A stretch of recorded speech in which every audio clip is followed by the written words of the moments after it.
சிறுதுள்ளி பெருவெள்ளம் அப்படின்னு சொல்லுவாங்க. இன்றைக்கி வந்து பார்த்திங்கன்னா ரூபாலேருந்து ஆரம்பிச்சிங்கனாக்கா நூறுரூபாலேருந்து பார்த்திங்கன்னா 1000 10,000 10,000 லட்சம் அப்படியே போய்கிட்டே இருக்கணும். அப்போது கிராஃப் ஸ்டார்டிங்கில் வந்து அப்படியே கேப்பில் போகிறதுக்கான ஒரு முறை தான் இப்போ நம்ம சொல்ல போகிறோம். சோழி வீட்டில் வைக்கலாமா? எப்பொழுதுமே ஐஸ்வர்யத்தை 1லேருந்து ஆரம்பித்து கோடியில் வந்து மில்லியனில் கொண்டு போகும் கரெக்டாக.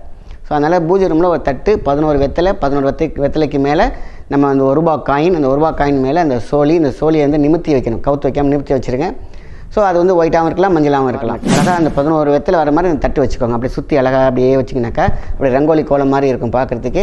அதுக்கு நடுவில் ஒரு விளக்கு ஏற்றினாலும் ஓகே தான். காமாட்சி விளக்கு வச்சாலும் சரி, அகல் விளக்கு வச்சாலும் சரி, மேல் நோக்கி எறிகிற விளக்கு அகண்ட விளக்காக இருந்தாலும் சரி, எதுவாக இருந்தாலும் இப்படி மெயின்டைன் பண்ணிங்கனாக்கா வீட்டில் ஐஸ்வர்யம் கடாட்சம் இருக்கும் அப்படின்னு அந்த காலத்துலேயே சொன்ன ஒரு விஷயம். இப்படி வச்சுருக்க அந்த தட்டில் நீங்கள் வந்து என்ன பண்ணுறீங்க, யாருக்காவது கொடுக்கணும், போன பணம் ஒரு பிஸ்னஸ்க்கு கொண்டு போகிறீங்க, இல்லைனா ஒரு விஷயத்துக்கு வியாபாரத்துக்கு கொண்டு போகிறீங்கன்னா அது மேலே ஒரு 5 நிமிஷமாக அதை வச்சுட்டு எடுத்து கொண்டு போகிறீங்க.